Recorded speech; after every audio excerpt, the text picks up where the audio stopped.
నీ దేవుని గౌరవించడానికి ఏది అడ్డంగా ఉందో దాన్ని పక్కన పెట్టి చూడు. నీ దేవుని నిన్ను తక్కువ చేస్తే చూడు. ఎస్తేరు ప్రాణం పోగొట్టుకోవడానికి తెగించింది. ఆమె తెగించి రాజు దగ్గరికి పిలవకోకుండా వెళ్తే చంపుతాడు. తెగించి వెళ్ళింది ఆమె. నేను చచ్చినా పర్లా నా జనాలకు మేలు కలగాలని వెళ్ళింది. చచ్చిందా? చావలా.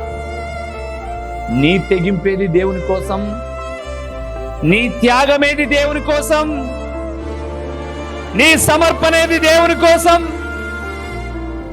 ఎవరు ఎన్నైనా చేసుకొనివ్వండి, నా దేవుని సన్నిధిలో ఎందుకు ఇంత ఘనంగా బలంగా చెప్తున్నానంటే, నీ కోసం నీ భర్త చావడు, నీ భార్య చావదు, అమ్మ చావడు, నాన్న చావడు, పిల్లలు చావడు, కానీ నీ కోసం నువ్వు బ్రతుకుట కొరకు, నేను బ్రతుకుట కొరకు పరలోకమును విడిచి భూలోకానికి వచ్చి చచ్చిపోయాడు ఆయన ప్రభు అయిన యేసుక్రీస్తు.